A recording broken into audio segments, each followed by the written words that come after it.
Друзья, всем привет! Это приспособление для прямого деления в центрах на глобусном основании. Спасибо, подсказали. Вот, ну, по всей видимости, можно использовать на заточном. Также, как мне видится, можно на фрезерном использовать. В общем-то, сейчас я покажу, что оно из себя представляет. Вот, потом пролетим внешку всю, посмотрим. И основные размеры дам. Вам будет более-менее все ясно. Итак, слева у нас такая вот бабка, поводочек одет, центр,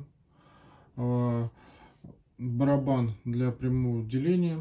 Вот, все отлично крутится, прекрасно. Так, вот этот болт прикипел, ну, руками вот у меня не отворачивается. С этим моментом вам надо будет решить. Соответственно, он должен туда опускаться, в отверстие. Вот, отверстий, не знаю, сколько их тут. В лоте укажу, посчитаю. Так, это вот этот элемент. Крепится он на такой барашек. Соответственно, ее можно передвигать. Вот. На противоположной части, ну, значит, такая вот бабка. Это барашек фиксирует центр. Центр загнан, видимо, какой пришелся под руку. Это, по-моему, из какой-то из фрезы просто переточен. Вот так. Так вам не видно. Так, ну ладно, я потом покажу. Здесь такой же барашек. Соответственно, эта бабка тоже передвигается на любое расстояние. Так, ну вот назвали мы его глобусным основанием. Значит, у нас вот крутится оно вот так. Здесь есть шкала, как на тисках. Вот. Шкала выглядит фабричной. Что это, что-то. Это я потом скажу, к чему я. Ну и здесь вот есть шкала. Соответственно, мы можем вот так вот еще угол наклона вверх-вниз регулировать. Это у нас сзади барашек вот такой. Вот. Сюда вставляешь стержень какой-то, откручиваешь, ну и вот регулируешь угол наклона.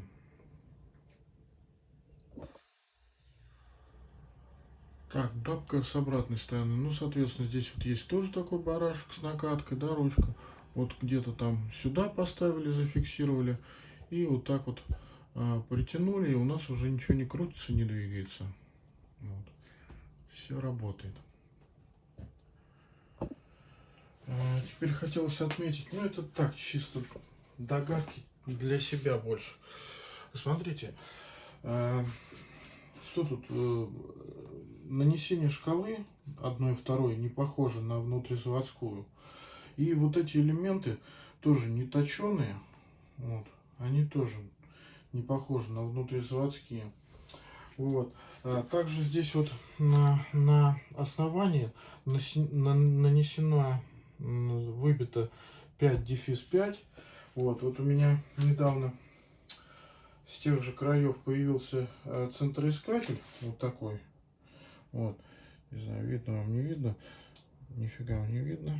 Так, сейчас, не знаю, там, в общем, тоже 5-5. Не знаю, есть ли какая-то связь. Вот этот центроискатель опознан как центроискатель Хаузер, причем не конкретно этот центроискатель, а такой же центроискатель давно был опознан на чипмейкере как Хаузер. Вот. Не знаю, есть в ту сторону связь или нет. Ну, оно ни цену не увеличит, ни название не изменит. Я единственное, просто не буду писать, что это внутризавод. А так на видео сами вам все будет понятно и ясно. Так, давайте посмотрим примерные габариты. Так, плюс-минус 400 получается длина. Так, Ну вот он сейчас неровно стоит. Так, значит, как на высоту-то? Ну ладно, так вот прикинем. 200, 200, да, скажем. Вот. Так, вот, для понимания. То есть она опускается, это поднимается. Так, чего еще? Основание примерно 190. Вот так. Вот. Что тут? Какие пазы-то? 10-е. Да, под 10-е. Так, высота центра, ну фиг знает. Столько видео, фото, что память забыл почистить, закончилась. Итак, высота центра у нас получается, ну, примерно 36.